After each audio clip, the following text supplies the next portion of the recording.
The auditorium in Singapore was cold, the air thick with the silence of military protocol.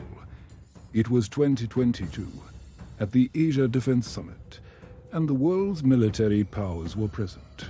When the Philippine delegation began their presentation on jungle warfare doctrine, General Chen Li of the People's Liberation Army, a giant of a man, stood up. He didn't just interrupt, he laughed. It was a loud, dismissive, arrogant laugh that echoed through the hall. "Colonel," he said, his voice dripping with condescension, "I must stop you.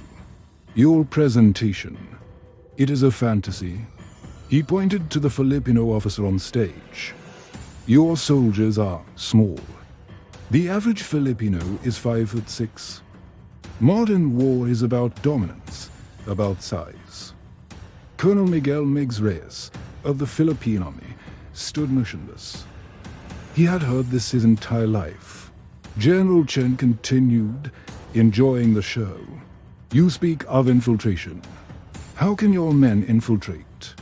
They lack the strength to carry a 100-pound pack. They would be crushed in close combat. They are not a serious force. Let's be honest. They're a garrison army, not a fighting one." The room was silent. You could hear a pin drop. Colonel Reyes waited patiently until the general was finished. "General Chen," Reyes said, his voice calm, but with a new, hard edge. "You are a man of data. I am a man of application. You believe size is strength. I believe skill is strength, skill." Chen laughed again. "Yes," Reyes said. "So, I offer you a demonstration, my best unit. Against your best unit, you pick the terms. We pick the location." General Chen's eyes lit up. This was perfect. A public humiliation. "Fine. My elite Dragon Division. 100 of my best men. They are all over 6 feet tall, trained in high-altitude combat. Equipped with our newest Predator night vision and thermal tech. We will face your small men." "Excellent," Reyes said. 1 week, a joint war game. The jungles of Palawan. We will be waiting. 3 months later, the Dragon Division landed. They were exactly as advertised, giants. Their equipment was state-of-the-art. Millions of dollars of tech on every soldier. They looked like movie stars. Their mission: capture a flag from a designated Filipino base. The Filipino team was the Tagaligtas Special Recon. There were only 50 of them. Their average height was 5 feet 6. Their average weight, 150 pounds. They carried their standard issue rifles, their bolos machetes, and wore simple camouflage. As General Chen and Colonel Reyes watched from a high-tech command center with international observers, the Chinese soldiers laughed, shaking hands with the smaller Filipinos. "Try to keep up, little brothers," one of them said. The exercise began at 0600. The Dragon Division moved out like a machine. They were loud. They were powerful. They used overwhelming force, their boots crushing the jungle floor, their drones buzzing overhead. Their strategy was shock and awe. Dominate the terrain.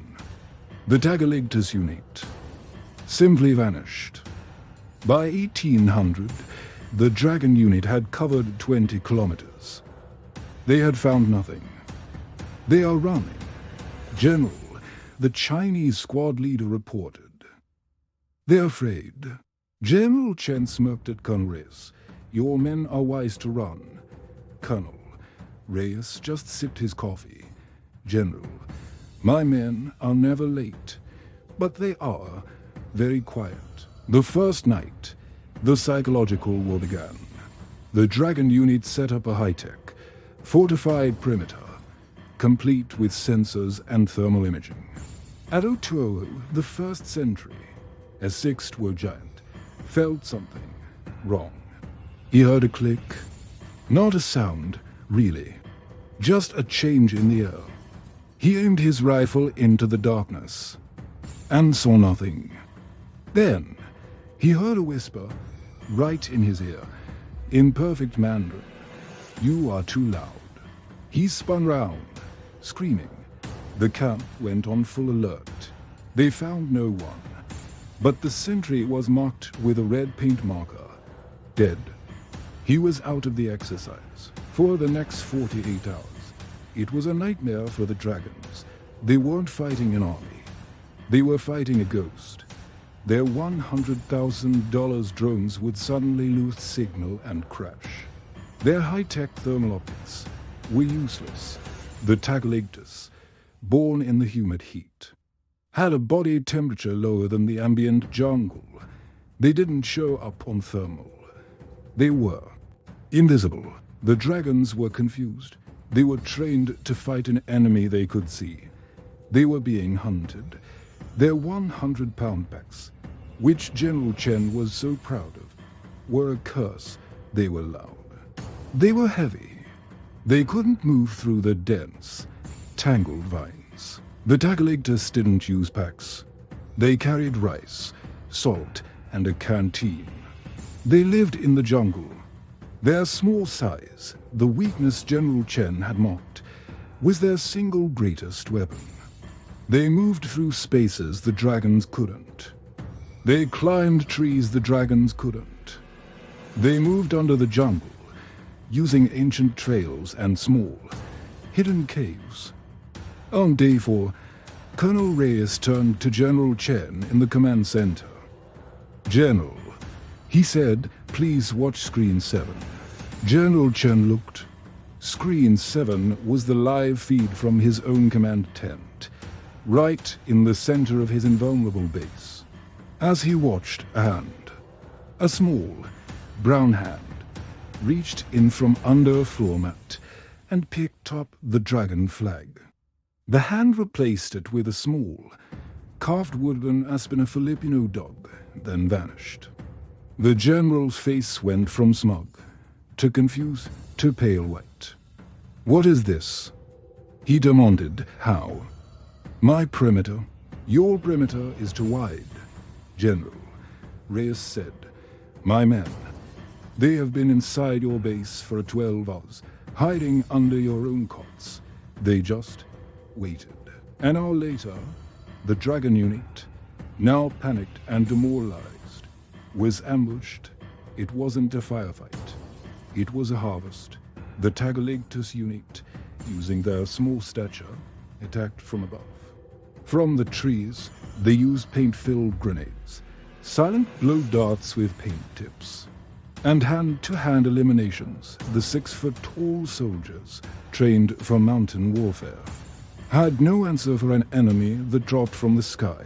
By day 5, the exercise was over. 70% of the dragon unit was eliminated. The rest were captured. The Tagaligtas unit had 0 casualties.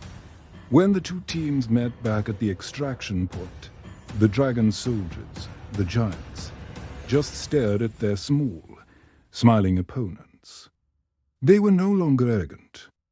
They were humbled. General Chen Li stood in silence as Colonel Reyes approached. The general did not offer his hand. He bowed. A deep, formal bow of respect. "Colonel," Chen said, his voice hoarse, "I came here to teach. Instead, I have been schooled. I insulted your men. I was wrong." The American and Australian observers were stunned. The U.S. liaison immediately walked over to Colonel Reyes. "Colonel," he said, "that was the most brilliant display of small unit tactics I have ever seen. We need you to come to Fort Bragg to teach our green berets." The Australians, as commander, nodded. "Us as well, mate." That was unbelievable. Colonel Reyes simply smiled. He looked at General Chen.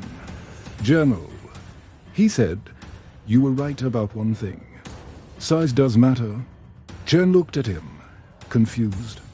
"You see, Reyes continued, "You built an army of giants, so you must fight in the open, where your size is a strength. My army, we are Filipinos. We are small, so we are forced to be smarter.